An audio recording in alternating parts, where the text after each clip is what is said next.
Reka mbasuhuze mbaye n'ikaze mwe mwese mukunda kandi mukurikira The Manifest TV. Uyu ni umwanya w'amakuru mu Kinyarwanda ya none tariki 16 z'ukwa gatanu 2024. Amakuru yacu kagiye kwibanda kuri izi ngingo z'ingenzi zikurikira. FARDC harashyingurwa abantu 35 baguye mu gitero cyo mu nkambi ya Mugunga. Ikindi kandi tukiri muri FARDC abantu 20 bapfiriye mu manuka y'ubwato. Hanze Afrika turakubwira ko Perezida Putin yasuye Ubushinwa. Ni amakuru mwateguriwe kandi mugiye kugezwaho nanjye Jean Harerimana. Musaba gukora subscribe, share, like, comment kuri The Manifest TV kugira ngo amakuru n'ibiganiro byacu bikomeze bikugereho umunsi ku wundi. Amakuru ku buryo burambuye ni mukanya.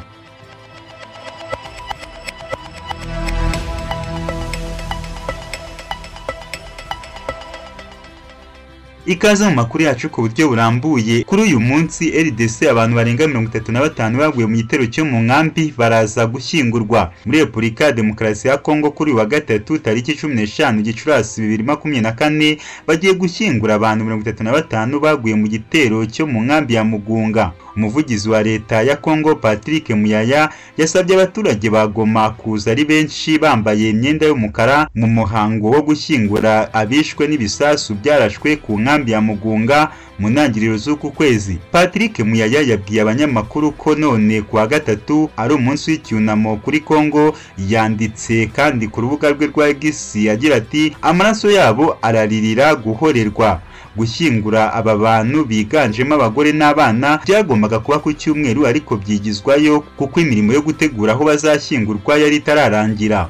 Umuhango wo gushyingura abo bantu none kuwa gatatu biteganyijwe kubanzirizwa no kubasezeraho n'amagambo y'abategetsi n'imiryango yabo kuri Stade de l'Unité mu mujyi wa Goma mbere yo kwerekeza ku irimbi rusange bateguriwe. Radio Okapi ivuga ko bari bushyingurwe ku irimbi rusange riri ahitwa Rwanguba muri teritwari ya Nyiragongo hanze gato y'umujyi wa Goma ahakunze kwitwa Cimetière de la Blanque cyangwa mu Kinyarwanda irimbi ry'abazungu kuko hashyinguwe bamwe mu bazungu n'abirabura bishwe mu ntambara ya kabiri y'isi. Umubare w'abishwe n'ibisasu byarashwe ku nkambi ya Mugunga wavuye ku bantu 9 bari batangajwe mbere urazamuka ugera ku bantu 35 n'inkomere zibarirwa muri za 40 nk'uko abategetsi b'intara ya Kivu ya ruguru babivuga. Kongo ishinza M23 ivuga ko ari iri inyuma y'ibi bitero byabaye muri teritwari ya Rutsuru, Nyiragongo na Masisi. Ku ruhande rwa M23 yakanye kurasa kuri iyi nkambi kandi u Rwanda ruhakana ruvuga ko rudafasha umutwe wa M23. Patrick Muyaya yavuze ko ibyakorewe izo mpunzi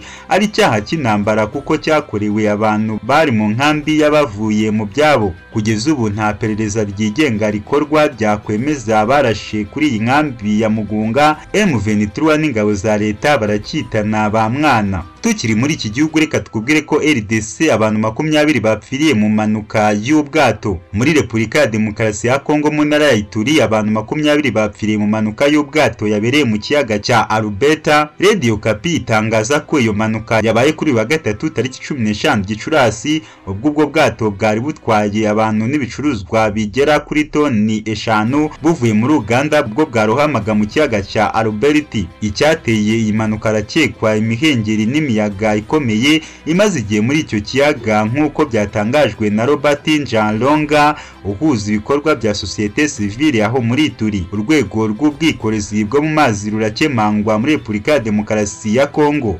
Mu ntangiriro za Gicurasi ubwato bwari butwaye abantu barenga 200 mu mugezi wa Mongara bwakoze impanuka hapfa ababarirwa kuri 20. Hanze Afrika reka tukubwire ko Perezida Putin yasuye Ubushinwa. Perezida w'Uburusiya Vladimir Putin yageze mu Bushinwa mu ruzinduko rw'iminsi 2 rugamije gukomeza kunoza umubano hagati y'ibihugu byombi. Mu muhango wacaga kuri televiziyo y'igihugu, Perezida Putin yageze mu Bushinwa mu gitondo cyo kuri uyu wa kane tariki 16 Gicurasi 2024 ku isaha ya saa 9 za mu gitondo ku isaha ngengamasaha ya GMT mu cyubahiro gihabwa abategetsi bagenderera Beijing Beijing, Perezida Putin yakiriwe na mugenzi w'Ubushinwa Jinping, haririmbwa indirimbo zubahiriza ibihugu byombi, baca kuri tapi itukura batererwa amasari. Perezida Jinping mu gusuhuza Putin yamwise inshuti ya kera, amubwira ko Uburusiya n'Ubushinwa ari abaturanyi beza b'abavandimwe ba kera.